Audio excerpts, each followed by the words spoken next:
What happens when a woman decides to love on her own terms and refuses to choose between the men she loves and love her?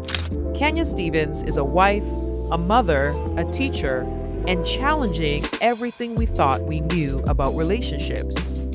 Featured on TLC's Seeking Brother Husband, she's leading a movement of radical love, emotional freedom, and tapping into her feminine power. Now she's in Ghana to celebrate her birthday, meet new people, and reflect on her journey. So I headed to Movenpick Hotel to meet her and learn more about her life.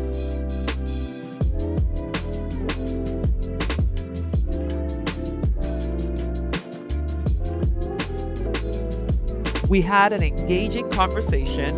I learned so much about why she chose this life and why she wants the world to learn the reason she thinks we should all live this way. In this conversation, we go beyond the labels to learn and to discover the truth behind polyamory, a different way to love, and choosing to love life her own way. Kenya Stevens, unfiltered, unapologetic, and unforgettable. Let's dive into this episode. Hello, my name is Ivy Prosper, and I tell stories from Africa and the African diaspora. And today is an exciting day because I'm going to have a conversation with a woman who has redefined what it means to love. She's redefined what it means to have deep relationships and to connect. Now, you may have seen her on TLC. You may have seen some of the viral videos where she talks about what it's like to have more than one husband. I first saw her on Instagram some time ago, probably almost 2 years ago, when she was talking about what it was like to have more than one husband. She was talking about 2 husbands specifically, and I was intrigued. And friends of mine and I, we were like, what? 2 husbands? We hear about people with multiple wives, but we don't often hear about multiple husbands. So she also has Progressive Love Academy, where she's teaching people about how to love deeper. She said she's been saving people from divorce and building communities of love. So she is in Ghana, and I'm excited to sit down and have a conversation with her today. So get ready, pull out your popcorn, have a drink. This is going to be a deep dive and a great conversation. Kenya, welcome to Ghana. Ivy, it's about time. I'm so excited. I'm really excited too. I'm really excited. Our friends just put us together instantly. I'm here day one, and here's Ivy. This is my introduction to Ghana. Oh, welcome. welcome. I want to know what made you decide to come to Ghana. Well, I asked AI where a solo gal could go to find the best Black men on the planet, and they gave me 3 options. Brazil, Salvador, Colombia, and Ghana was third. Ghana? Ghana. I'm so surprised. Why? AI is putting Ghana as top 3 men. Yes, for Black men. Okay, for Black men. So maybe for men, that would be a more general question. But for Black men. Okay. Yeah. So I said, I have to go see for myself. Okay.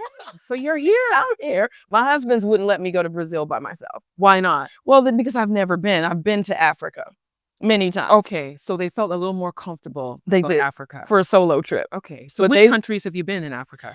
I've been to Nairobi. I've been to Tanzania. And I've been now to Ghana. Okay. Fantastic. Nairobi, Kenya, Tanzania, and now Ghana. So you've only been here less than 24 hours? I have. What was your first impression when you landed? When I first landed, the guys in the airport were flirting with me. I said, this is the right place. I saw security guards. They was looking fine. I said, wait a minute now. This is the right place. And then I said, how do I do this? Because my charge and my goal is to really flirt. In the US, we don't do that much because we're so objectified there. The men are like, hey, you're fine. And you're just like sort of running. But I want to seat myself into the power position of choosing. Okay. Because the feminine is the chooser. Okay. And that role has been stripped by the patriarchy, but we're taking it back. Okay. And I want to look and see, what do I want, and make selections. Okay. So let me get this clear. You want to make selections. Yes. But you already have some selections at home. Oh, honey, I'm not bringing sand to the beach now. Come on. They sent me, my husband's, I've been married, after you're married 30 years, Or even some of my younger husbands, 15 years, 10 years. They're like, yes, go find something, because the level of attention and the level of care that women need can never be fulfilled by one man. That's why men say we're so needy and they're so tired of us wanting this and needing more. That's the nature of the feminine that they don't actually like. But I love my feminine qualities, and I love the fact that I'm always wanting more and more attention and more fun and more love. And that's the nature of the feminine. I embrace that. So I'm here to exercise that. So I'm really curious to know, did you grow up in an environment where you saw maybe your mother having multiple men in her life, and that's what drew you to it? I did not.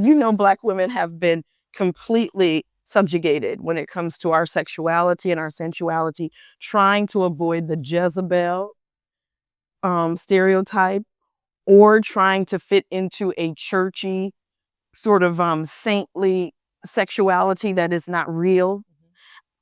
Between both of those, I rejected both, and I wanted to discover what it really feels like to have authentic connection to my sexuality, my sensuality, and my femininity. My mom didn't have that. So what was the road that led you to where you are now? How old were you when you got married? I was 21 when I got married. Young. I was at Were Howard. you like high school sweethearts or something? Well, I was going to say, we were at Howard University. He was getting his graduate degree, his MBA, and I was an undergrad in psychology. And we met on a blind date. Blind date. Blind dates never work out for me. People always set me up with people, and I'll be like, I'm not so sure. And then you go and just like, I was right. Well, that was part of the beginning of me discovering my femininity, because I would go to the river. Have you heard of the deity named Oshun, the goddess energy? Yes. I was just discovering Oshun. Now, as a Black woman in the United States, being disconnected from those traditions and learning them for the first time, I was at the river. I was like, I want to know what Oshun is. I was pouring honey in the water and, bathing with oranges and cinnamon, because I wanted to connect to the goddess energy. And so she said, do this every Friday. Tell me what you want. And I did that, and I met him on a Friday. I met him on the 25th of August. Her number is 5. 5 times 5 is 25. I knew it was a connection to the spiritual practices that I had been learning. And so when you met and you fell in love and you got married, where was the point in your journey where you decided, or maybe you decided together, that you wanted to find another person? Well, we didn't get married thinking we would ever find another person. We didn't get married to become polyamorous. But when we got married, we were deeply in love. Literally, we met and we got engaged within 8 weeks. We were married the year to the date that we met. So it was a fast love affair. We just fell deeply in love. We had many children, 3 children. And after 12 years together, monogamous, we decided that we wanted to open our marriage. So we're in the 2020s, 21st century. We hear a lot more now about people talking about, being in polygamous or polyamory, monogamous, like all these different things that we're hearing about now because of social media, people talking more. But back then, when you were 12 years into your marriage, it wasn't something people were really talking about. But I do know when I was in university in the 90s that I did hear rumors about people talking about swingers. Yes. So was it that the two of you thought about initially, or you automatically thought about? No, I've never thought about swinging, because I don't believe in casual sex. It's not like I want to meet somebody and just have a one night stand. That's just not my personality. Yeah. But bless those who do have that personality. They probably get a lot more of their needs met than I do. I'm a prude, so what I thought about, my husband and I had always been very open and honest about how we felt. Right. So he had a big corporate job, and he would always tell me about women in his office, people he was attracted to. I would tell him about men I was attracted to. We thought it was a cute conversation. But one day he was seriously wanting to explore a connection that he had with one of the women at his job. And I was like, really? I said, well, what does that mean for me? Can I do the same? And so we were having those types of discussions. And then I wanted to meet her, because I wanted to see what he saw in her. So we did. We went out to dinner. What? And I saw that she was very different. In fact, she was from Ghana. That's so interesting. And she was so meek. She was like, what is this? I don't know what tofu is. She was just so, she needed a lot from him. Right. And so I saw that, wow, he needed that type of energy. Okay. Like, I'm very from Detroit, you know, Right. I don't need to know what tofu is. I know what that is. You know, I'm very glamorous also. So she was different. And I saw that he needed that energy as well. Well, I needed other energies as well. And so we were having those types of discussions. We never cheated on each other. We never had outside affairs. We always discussed what we wanted, honestly and openly.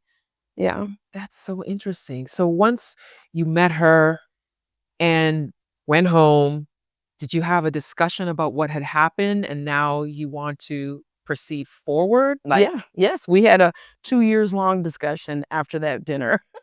We didn't open for another 2 years because he didn't agree that I should have the same privileges as him. And why was that? Because he said in Africa, the men are polygynous and they have several wives. The women don't have several husbands.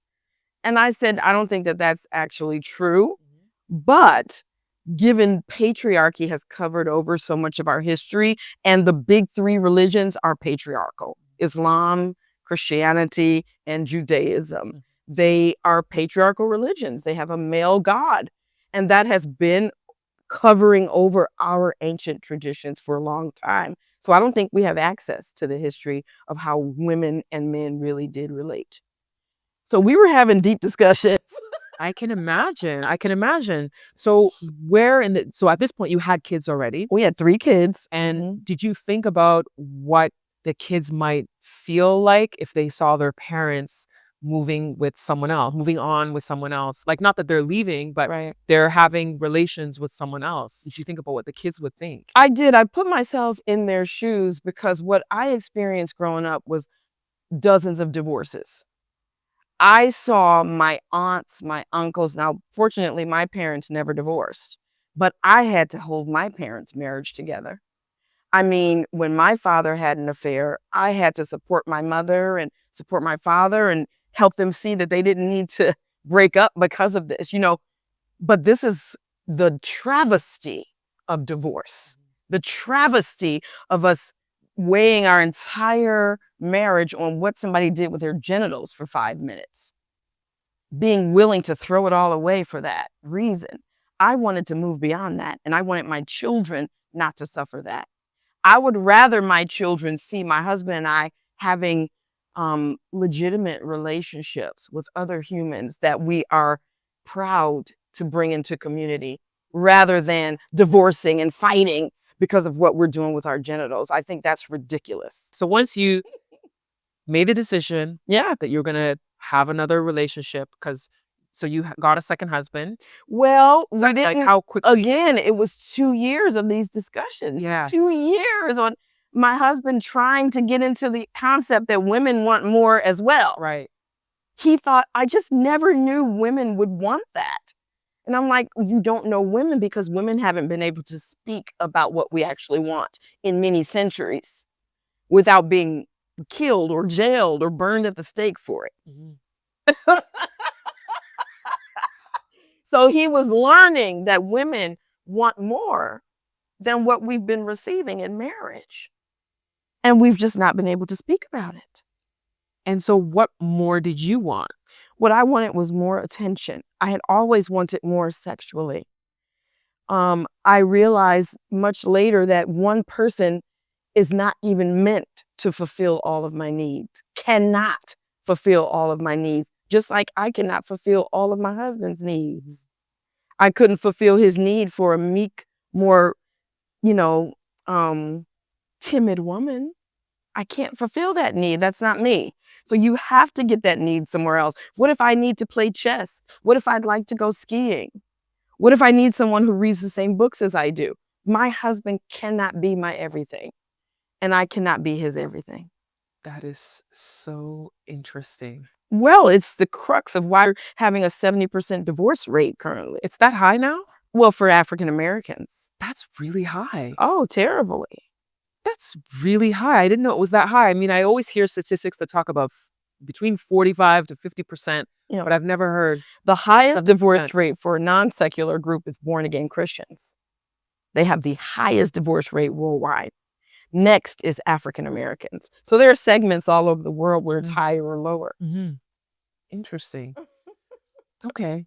So now, once you got through all of this communication and realizing what you know, what you want, what your needs are, what his needs are, when did the two of you step out into this? Now I need another partner who's going to be there alongside you for a long term. Yeah. When did that shift happen? So that shift happened 2 years after the initial discussion, and it was so good because one of the things we did was write down protocols and how it should go and how we would want it to go. We formulated all of these systems that didn't work. But the first system was the least desirable person or the least desirous person should go first. So if you have all these people that you want to date, then I should go first because I don't have that. Okay. So my husband already had the people he wanted. He knew which women he liked. He knew what he wanted to do, you know. He was ready. He was ready. I was afraid. So he's like, then you go first. And so you did. I did. And that's when we went 2 years later, I was first. I went first and I met a man, and my husband, I was on the phone with him right away. I met a man. He said, why are you calling me? Go with him. Go have fun. Go see what you know. And I did. I explored a connection with another man, and it was so freeing. It was so rich. It was like adding another level to myself that I never would have access to if I were to remain monogamous. And did you let him know that you were already married, but you were seeking someone else? That was a part of our protocols. We were always to say that we're married. We were always to say that we have children, that we're never leaving our husband, our wife, that we're in a happy marriage. That was like the first thing you say on the first date. You know, that was a part of our protocol. And how did he respond when you told him? Well, he was engaged too, so he was happy. That's what I'm saying. Like he was engaged. I met a man at a conference and he too was engaged, but he wasn't going to tell me that. He didn't tell me that until I was honest with him. So you see how honesty begets honesty. And so once he told you he was engaged, how did that make you feel? Great, because then he would realize what it meant to also have another partner. Okay. That we're not trying to steal you away, but that we're trying to open up a community here. So I wanted his fiance to meet my husband. And did she? Yes. Did they end up getting married? They didn't end up getting married in the long run. Okay. Could it be because she wasn't comfortable with the whole idea? Well, she liked my husband. Humans are very vicarious. Oh my God. If we could only blowing my mind here. If we could only realize our true nature. Our nature is communal and connective. We all love each other. This is so. Oh my goodness. I did not expect this. I'm glad that we're getting this conversation because good one. Because all I knew was what I saw online, which was a lot of sound bites, a lot of clips, you know? Yeah. Okay. So once she engaged the person he was engaged to, things didn't work out.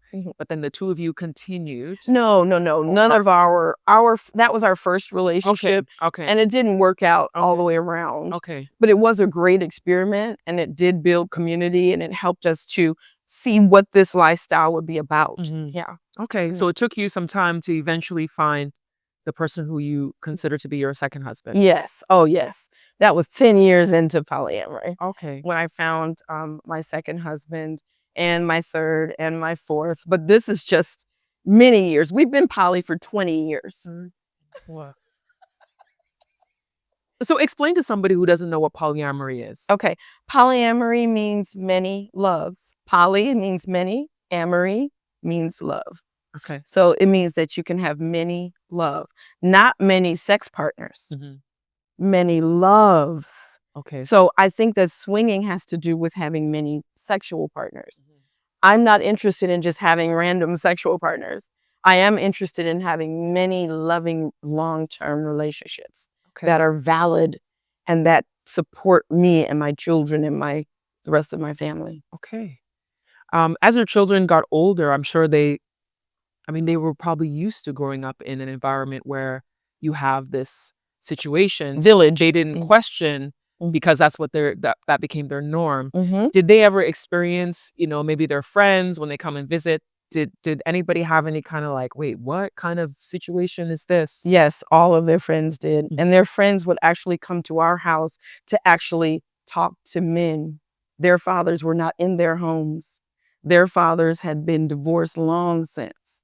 And so they would come to our house to feel a sense of community and to learn from men and women and to understand what relationships could be like when they work. All of my children's parents were divorced. All of them. All. That's like That's the community. I mean, I'm in the USA. I don't know how things are here in Ghana, but they're very bad at home. Well, I know that I don't know what the divorce rate is in Ghana, but people are starting to get more into divorces now than before. But what I do hear a lot is I hear a lot of stories about people in miserable marriages in Ghana. I hear a lot, I don't know the actual statistics, but it's quite common. And those of you in Ghana who are watching right now, you will agree with me. It's quite common for men to say they have a side chick. Yes, there is side chick culture in Ghana. So Side chick, yes, not another wife. a side chick who they're trying to hide and they're sneaking and all that kind of. Why do that? So it's quite common. And I often say because in Ghana you also have polygamy in Ghana, and monogamy. So I always say if somebody wants to be in a polygamous relationship, Yes. it's usually I see the men who have side chicks as being someone who wants to be in a polygamous relationship. Okay. So I feel that polygamy is not for me personally, but for those who do want it, I think you should be honest when you meet a woman. Tell her up front, you know what, by the way, I want to be in a polygamous relationship. And are you okay with it? Before you proceed, because you will find that there are women who will agree. Of course. Because I met a guy in 2019. I met this guy at a festival that I was working at, and he had there was 10 kids with him. And I was like, oh wow. I said, you must be here with your kids and with your friends' children. I'm thinking he's babysitting a whole bunch of people's children. And he said, oh no, they're all mine. And I was like, oh. And he's like, yeah. And I was like, wow, you have a lot of kids. I was like, wow, more power to your wife to have 10 kids. And he said, oh, actually, I have 5 wives. I said, you have 5 wives? Okay. I was like, what? And I said I wanted to know his story. So he told me when he met the first woman, he was upfront and told her he grew up in a polygamous home. So he wants the same thing. Wow. And wanted her to know that if she's willing, that's what he wants. Beautiful. If she's not, he'll find someone else. And she was willing. Okay. So he's like, so what he did was once they got married, as the first wife, she got to be the person who would meet the next person and approve if he's going to marry the next person. She has to feel like, okay, I feel comfortable with this woman. This woman could also take care of my children and if she has children and that kind of stuff. So he has 5 and each of them have 2 kids. So that's how he has the 10. So I really think if someone wants to do that, they should be honest and upfront. Yes. If you are monogamous and that's what you want, be monogamous. That's right. Choose what makes you happy. Yes. What works for you, but don't deceive. Because when you deceive, you cause more heartache. Right. And that goes for men and women. When I've traveled to Nairobi, Kenya, the men and the women are all having side pieces. I guess that's the name. I can't understand how I would dehumanize someone that I love by saying they're a side something. No, I honor and I respect every man that I love. And he will be a major part of my life. And I will introduce him honorably to my family, my friends, my children, my community. I can't understand how I would devalue someone I love by calling him a side chick or a side piece.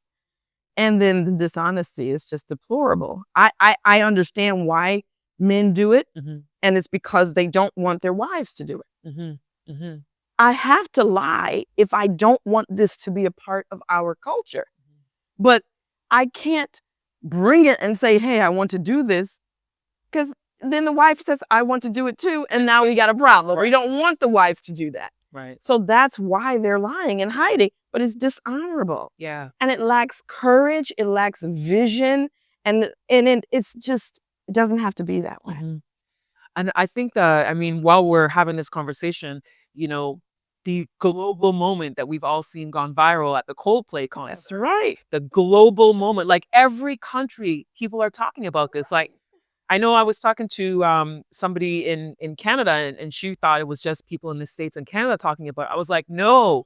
I was like, people in Ghana are talking about it, Nigeria are talking about it. And when I look at some of the posts online, there was a meme somebody did, and the comment section, one person was like, yeah, in North America, we're talking about this. And someone was like, I'm in Malaysia, we're talking about this. Another person, I'm in Indonesia, we're talking about this. Like all these different countries. Yes. And I think the reason why that moment of that man and that woman being caught having an affair on the Jumbotron has gone so globally viral is because it's so relevant. Yes. Because there's so many people who are cheating on their partners. Yes. And so many people who, when they get caught, that moment of getting caught is the same emotion. Yes. It's the same facial expression you saw on their faces. It's that moment of, oh my goodness, it's, I've lost everything because that person is hiding it from their partner. Wife. And so now they're like, my partner sees this. Now everything is finished. I'm going to lose them.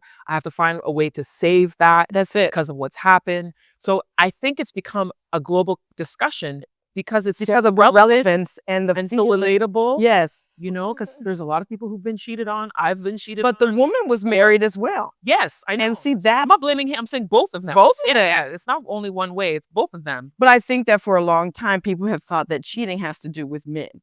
And it doesn't. It has to do with humans. Humans are not a monogamous species. Monogamous species only mate when the woman or the female is in heat. And who's a monogamous species? Only 4% of mammals are monogamous. Less than 0.2% of species on the entire earth are monogamous.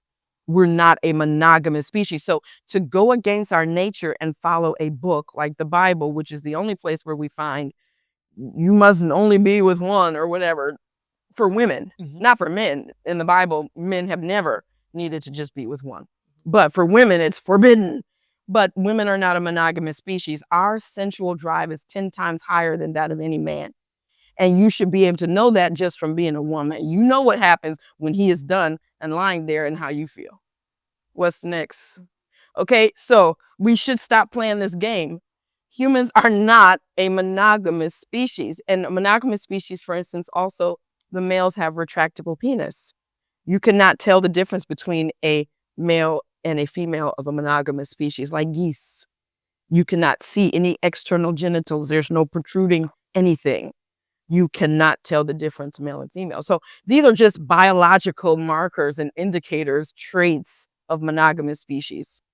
Like science. Do people believe in science? I don't know, but they should, because it would explain the 66% adulterous, adultery rate. So adultery rate is 66%? In the United States. 66% of those married today are in an adulterous affair. 40% of those married today are sexless. Sexless marriage means that you have sex less than 4 times per year. I can't imagine being married to someone and only having sex 4 times in an entire year. Well, welcome to half of the U.S. marriages and worldwide. This is what happens. This is what people don't realize. I've been married 30 years. After the first 7 years, you don't have the same feeling about your partner.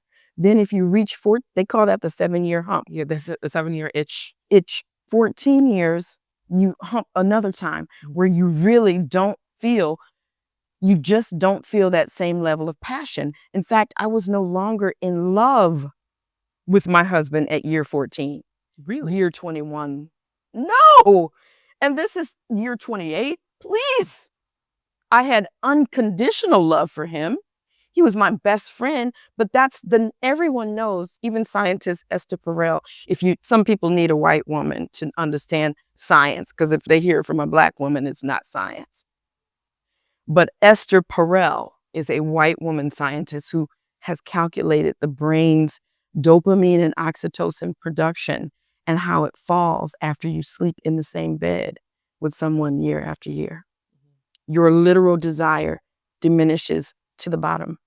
So does that mean that, so does that, I'm not saying does it mean, does that explain why some people who are in marriages who've decided to sleep in separate rooms, they make a claim that they're happier? Yes. I've heard stories about people are married, they have their own room, and then they have an additional room in the house, and that's the room where they come together. Or they don't even live together. They live in separate places. That's it.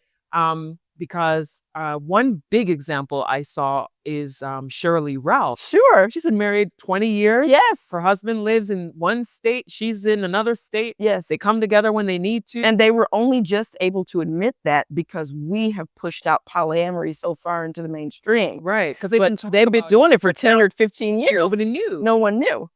So now all of a sudden it's like, wait, what? Yes. And most married people, if you ask them to be honest, it's really hard because for marriage means you have to put up a facade because we all know that humans aren't a monogamous species and it doesn't work. You understand? We know that ownership and owning another human doesn't work ever.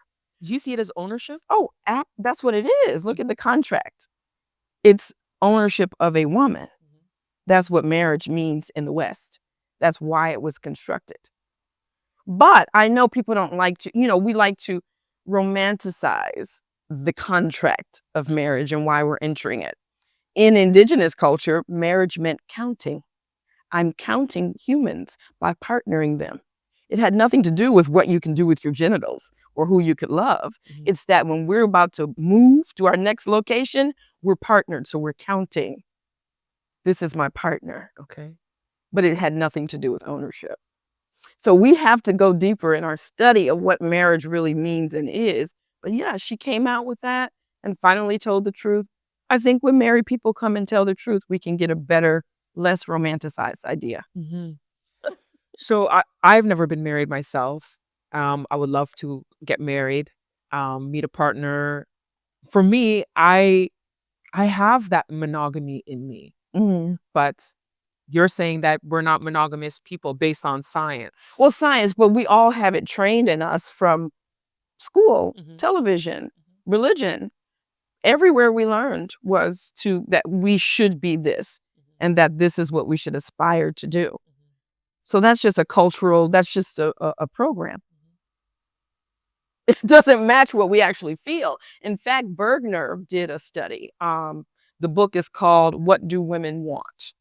And he literally put probes into a woman's gonad, into her genital, and then probes in her brain and asked her, are you attracted to this man?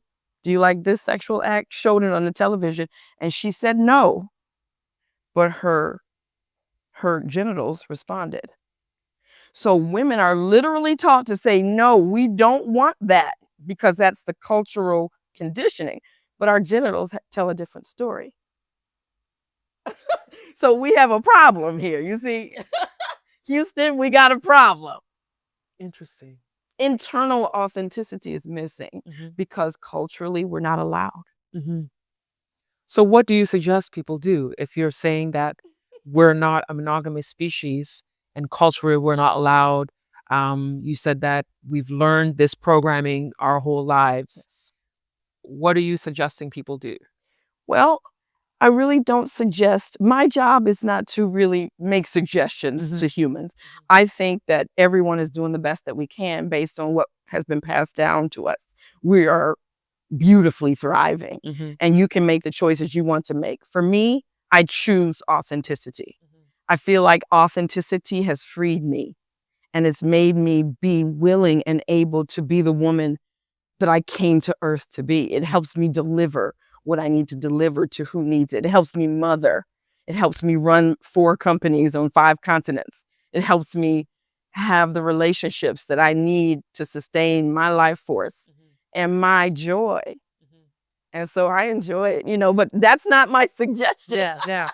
I feel like it's exhausting. I don't know how you have the energy to because you've now said, because I always knew you had 2 husbands, but now you said you have 3 and 4. There's 4. Well, there were Wow. 3 on my show. Did you see my show on TLC? I haven't seen the whole show. I've seen clips because 3 of them were on the show. I've only seen clips with 2 of them. Yes, the third, David. Because I haven't watched like season, because you have more than 1 season. It's like, Nope, just 1 I season. thought it was 2 seasons for some reason. No. Okay, so I've only seen clips of the husband 1, husband 2, especially on social media. You know, when they clip it down to sound bites and stuff. It's always been 2 that I've seen. Yes. Not 3 and 4, not third and then the 4th one. So for me, I'm just curious about how are you managing? Because I feel like you'd have to make a whole schedule to even fit these people in. Yes. You know, so I don't feel like I would have the energy. I just think about how much stuff I'm doing on my own already. And then if I add a man into my life and we're doing things together, I'm like, I don't have the energy to add another one and another one and another one. How in the world are you doing this? I think that women have been acclimated to seeing love as a giving of yourself, because typically the marriage contract is slavery. I mean, you have to give, you have to cook, you have to clean, you have to provide, you have to be an emotional, soother. This is not what my marriages are about. My marriages are reciprocal, and I'm receiving as well as giving. And then also my partners have other women.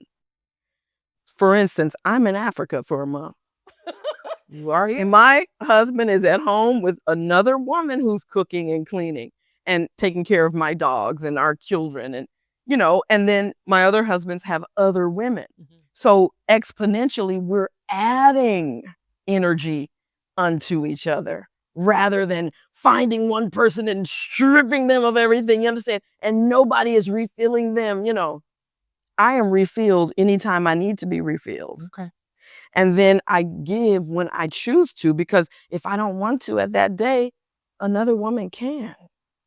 Okay. So I feel utterly held. Okay. All right, guys, she's in Ghana. She is she is flirting. Let's try that Man, Ghana right now. So with all of this that you have been experiencing throughout your life, you've now developed an academy. Progressive Love Academy is the name of it.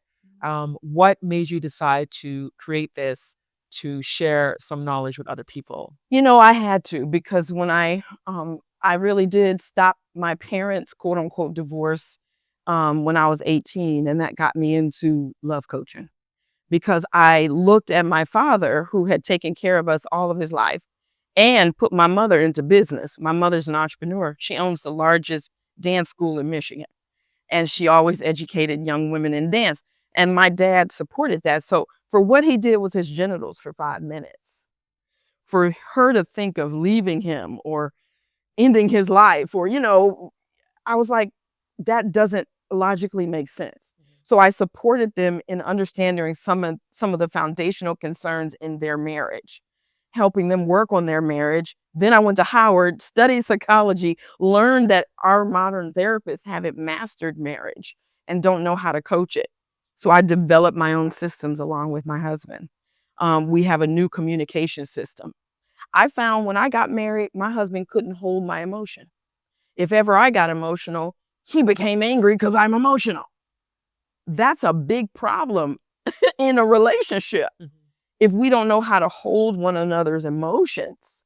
So that's the first tool my husband and I developed. It's called up-level communication, a framework to be able to hear emotion. If you're going to be in a relationship, whether it's poly or monogamous, there's going to be emotions. Yeah. You're going to be upset. You're going to want more. You're going to feel tired of you. There has to be a framework for which I can hold space for you and let you feel what you feel. I can't always want to just hush you. Just be happy. This is a big problem. Yeah, I believe it. There was a guy I dated briefly, probably 15 years ago, where I wanted to talk to him about something that was going on. And I was just sharing all of the emotions I was having, the experiences of something that had happened. Oh, God. And he said to me, he was like, "Why are you telling me this?" He's like, "Don't you have friends?" Isn't that what your girlfriends are for? You should talk to them. I don't want to hear this. I'm trying to watch the game. Oh. And I was like, okay, no, I can't be with this guy because I need somebody who can have a conversation with me. Right. I can't even talk to you about what I'm going through. For you Right. to say I should go talk to my girlfriends. Exactly. But on his behalf and yours, because I know that was hurtful, but on his behalf, they don't learn. There's no school, no synagogue, no mosque, no church, no government agency that teaches humans how to be in relationships in Western culture, how to listen, how to give empathy, how to have compassion, not even for yourself. We don't even learn how to empathize with our own concerns. These men are numbing out on their own selves. So when I work with a couple, we wake them up out of the understanding that they just don't know how to do that. We give them the tools to have a new relationship with themselves and others. You have a couple of your books here. I do. Yes. You've published a few books. 12 books. 12 books. My husband and I have written about every phase of our open relating and then how it applies to monogamous and poly people. Okay, so this one is up level. Up level. This is Communication. the Bible of communication. It really helps to solve the issues that we face in not being able to hear each other's emotions. That guy, bless his heart, if he learned it, it's quick. He would love to be successful at hearing you. He just didn't know how. We think they're bad guys, but they're not. Yeah. Then we have the 9 expressions of love, which really talks about the different types of love that we experience. Disney taught us that there is one love. It's romantic. It's fantasy. It's a knight on the horse. The knight in shining armor. That's it. And there's so many more. There's so many more ways that we can be loved beyond that romanticized idea. When I said I'm not in love with my husband, it's because it's a different expression. It's not the romantic expression anymore. What do you think it is that we can do as human beings to show love to others better than we do now? Oh my goodness, hear them. Hear them. Hear others. When we were talking and having breakfast, I'm hearing you. I know how to dive deeper. I want to get into the substance of what you're saying. You as an interviewer, you probably have that same thing. This is the human connection that really builds the pH levels of our blood, that gives us longevity and deep. It's a deeper sensation than even sex and sensuality to connect. That's what we must learn in order to have better governments, schools, parenting, job situations, and relationships. There's so many people who are dealing with trauma and baggage that they're bringing into every relationship they get into, whether it's with their friends or with their partners. How can people work through that in order to be able to have good connections with people? That's one thing that we do. I mean, that's really what we do here, because polyamory, we don't ever advise that anybody just become poly because you have too much trauma. You're going to be jealous. You're going to be insecure. You're going to be crying and on your knees every day. So we support our couples, and this is how we stop divorces, in dealing with their traumas. So we have a system called lacing. Lacing is a sort of meditation that supports you in identifying where you picked up the trauma, what the belief is, what the root cause, and then starting to dig those roots out. But that is the work that we do. There's no relationship, whether poly or mono, where you don't have to do that work. And would you suggest that people do this type of work even when they're not in a relationship? Yes. I mean, this is why we're on earth. You come here to go through an experience that covers something over, and then now you must uncover it. That's the video game of life. Everyone goes through. We think there's someone out here who doesn't have a trauma, and there is not. So do you think that it's possible somebody could be in a polyamorous relationship and they don't even realize it? Because I know of people who, I'm saying this because I know that, because you said that sometimes it's not sexual, sometimes it's just emotional, it's spiritual. Because there are people who they may be married, and then they have a good friend who's a friend that they're getting something from that they're not getting from their spouse. So, for instance, you may have a woman who has a male friend. They've been Right. friends for a long time, That's right. and then she gets married, but she's still friends with that person. She's not having sex with that person, but she's having really in-depth conversation Mm-hmm. with him that she's not having with her husband. And then he might also have a friend that he has the same thing with, that he doesn't have with the wife. But physically, they're with each other, but then emotionally, they're having conversations and in-depth things with other people. Would you consider that to be polyamorous without them even realizing that it is? Of course. Same with if you have a baby's mother and you're married, now you have children with another woman or another man.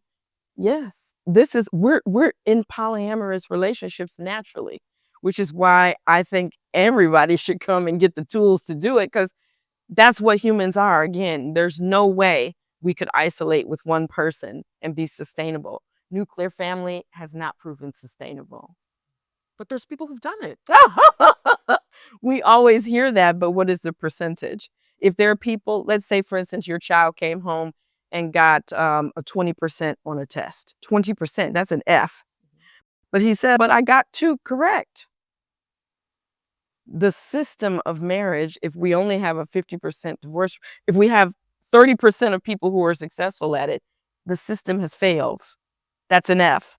But some would question, is it the system or is it the people not knowing how to love each other in that relationship? Well, the system is supposed to teach love. Systems inform humans on how to live. The culture, that's what culture means. It cultivates the idea, the identification of the humans. And if the culture is not doing that, the culture has failed.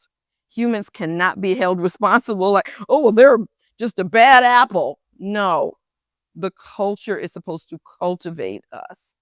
And that's why I've created my own culture and I coach my own culture.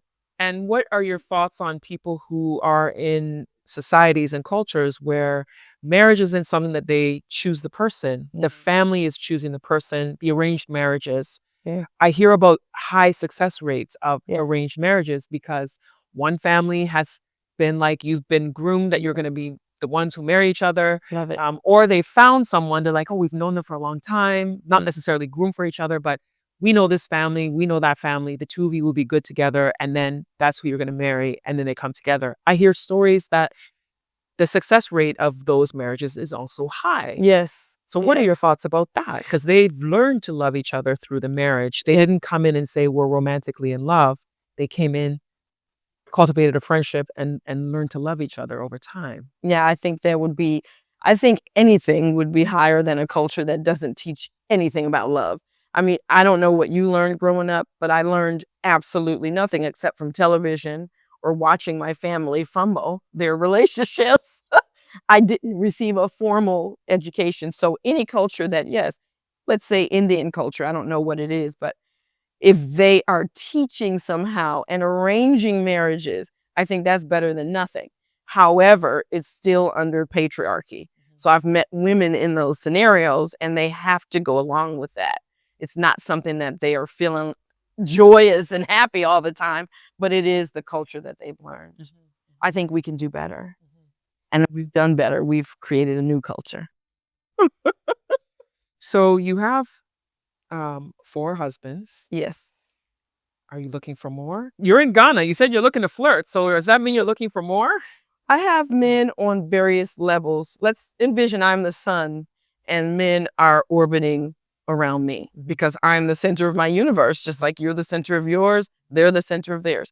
So in my universe, I would like to have orbiting planets. Some of them are going to be lifelong. They're going to be husbands. We're in business together. When I call you a husband, it means that we financially come together to build more, to build empires for our children, for our friends, for ourselves. So that means long-term committed for life. But I have boyfriends. Boyfriends may orbit less if they never want to come up to the husband rung. Then I have friends, men, women. I just like to have community around me. I feel like it sustains my joy and it makes it such that I can get the things that I need while I'm here on earth. Okay. So you're in Ghana now, and I need touch. I really need touch. That's why I came to Ghana. I said, I'm going to find those guys. Where they at? Up in the mountains. They doing massage. Look, I saw them on the waterfall. I said, who is that? I can connect you to those people. I can connect you to those people. I need touch. Are there healers? We need some Tantra healers. Look, I may open a business in Ghana. Tantra, I would teach men how to do tantric healing for women. I am a very busy CEO of multiple companies. I would love to be able to come here for a week and have healing experiences with men who know the purpose of sensuality. I can connect you with getting those massages done. What are some of the experiences you're hoping to get outside of the guys and the love and the touch and Yeah. I'm also looking at clearly relocation, land projects. I'm always looking for investments. I've already invested in Africa. I do have a company in Nairobi, and we build apps. So I have lots of coders who are African, Nairobi, Kenyan. Well, so I'm always looking to build businesses, and my husbands are always trusting my exploration, yes, to see what's next, hon. And that's what community does. It gives us those extra supports where we can actually build rather than doing everything by ourselves. I don't want to do anything by myself. I can't do anything by myself. I need community. And that you have. You definitely have built your own community. So you have 3 kids, right? Yes. How old are they? They are 26, 24, and 21. And have any of them done what you're doing as far as having polyamorous relationships? Yes, my daughter is a poly coach as well. You can find her, Sanu, the Poly Fairy, on Instagram. Myself, my husband, his other wives, we run a full cultural infusion into the new earth, the new paradigm, freedom-based love.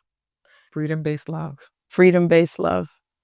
So you believe that other types of love is not freedom? It's like a bondage or something, or? I feel like people have utilized it to feel in chains. I mean, I think women are trying to bust out of it right now. They don't want to be owned. They don't want to be used. They don't want to be controlled, and they don't want to be disrespected and not heard emotionally. So they're tired of it. And I would be too if I weren't in a freedom-based relationship. I have a quick question. Because in Ghana, when people are in polygamous relationships, they're able to do that under the traditional marriages. So the traditional marriage system is not registered the way that a white wedding under like a Christian system is. So if somebody does the white wedding Christian marriage where they've signed documents at the courthouse and that kind of stuff, then they are deemed that they're not supposed to have a polygamous marriage. But if you do the traditional one and you don't do that white wedding type, then those are the ones that are allowed to do the polygamous. Okay. So in the US, I'm curious to know, do the laws recognize you being in a polyamorous relationship? No, they would never. No. The only way that we have gone around that is that I have LLCs with my husbands. So all of my husbands are running companies. So one of them helped me with the app company. The other, we write books together. The other does music with me. The other, we're all in business together. So the LLC is what binds us in terms of legally. Okay. And so is that why, because I've read some stuff on you, and when I was reading, is that why they refer to your first husband as your husband, and the rest is spiritual husband? Yes. My first husband and I have the legal American documents. Okay. 30 years. And counting. And you said this year is 30 years. Yes. It'll be your anniversary. Yes, that's the only reason I'll be leaving Ghana in a month. To go celebrate. To go celebrate with my husband. That would be nice. But we're totally divorce proof. And that's what we do. We help other couples become divorce proof. Stop throwing away our money. Stop ruining our children's lives. Stop ruining our legacy, and start building exponentially rather than build up, throw it away. Build up, throw it away. It's ridiculous. We're done with it.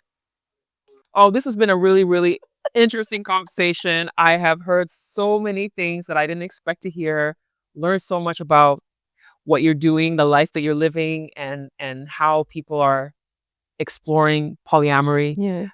and how you're helping people with communication, whether they are in monogamous relationships or polyamorous relationships.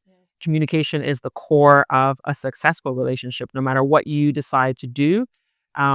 I want to thank everybody for watching, for taking the time to watch. If you're here at the end, you really have gotten a lot of information today, and just it's always good to have these kinds of discussions because it gives people the opportunity to learn what other people are thinking, what they're feeling. Because I think the automatic thing when you see it online, people are like, "Oh, what is this woman doing? Oh, she just wants to have sex with all these men and stuff." That's the initial response, right? So it's always good to hear the depth of it Yeah. and all the layers Yeah. and to understand the reason for Yeah. the decisions and stuff like that. So I want- appreciate you being willing to dive in yeah, because some people are not. It's a scary topic, and that's understandable. it is a tough topic, Mhm. especially if it's something that you're not ready for, Right. or if it's something that you don't want to do. Mm-hmm. Sometimes when people don't agree with something, or if it's something they don't want to do, they become resistant to even having the conversation, and it can become hostile. Sure. People could be like, "No, that, you this, and you that," and judgmental. It can become judgmental. But I think having the conversations and hearing, what the reasons were for you to go in that direction, what you think about it, Mm-hmm. I think is really important for people to hear all sides of it. Cool. But again, your books, Mm-hmm. if you are interested in reading more and learning more about what she's teaching, Mm-hmm. these are the 2 books she brought along, but she has 12, Yes. 12 books published on this topic of conversation, communication, and relationships. And your website, if people want to go to your website, ProgressiveLoveAcademy.com. and you offer these coaching sessions also virtually, right? Because people Mhm. are watching you from around the world. Yes, I stop divorces all over the world. I take couples one-on-one. Mhm. It takes me 12 weeks to turn the relationship around and heal, and then maybe open for community. But not all couples are ready for polyamory. Most are not. Most are not. But they're open to learning communication skills. Yes, that's first. That's the most important. Yes. So I think a lot of things are lost on communication, Yes. and not listening. Yes, the The couple has to become intimate first Mhm. and connected deeply, and then maybe we can think about poly. And intimacy, I always want people to know that intimacy doesn't always mean sex. No, it doesn't Because at I all. think people sometimes automatically think intimacy is always sex, but intimacy is much deeper. Communication. You know, it's a deeper level of communication, the energy, the Yes. spiritual connection with the person. Yes. The mind and the spirit connection are so strong. Yes. I think that that's a level of intimacy that there's many people missing in their relationship. Mm-hmm. And people cheat to go get it, but it's not going to be found by cheating. It's going to be found by deepening with your partner. Yeah. Well, thank you so much. I really appreciate this. This has been really, really good. And it's also your birthday, so happy birthday. 51. Happy 51st birthday, celebrating it in Ghana. I wish you well and hope you have a fantastic time. I'll share some places and things you can do while you're here Thank you. to make your time even more enjoyable. Yeah. Thank you, Ivy. I appreciate Thank it. you too. Thank you too so much. Thank you. Thank you so much for watching this episode today.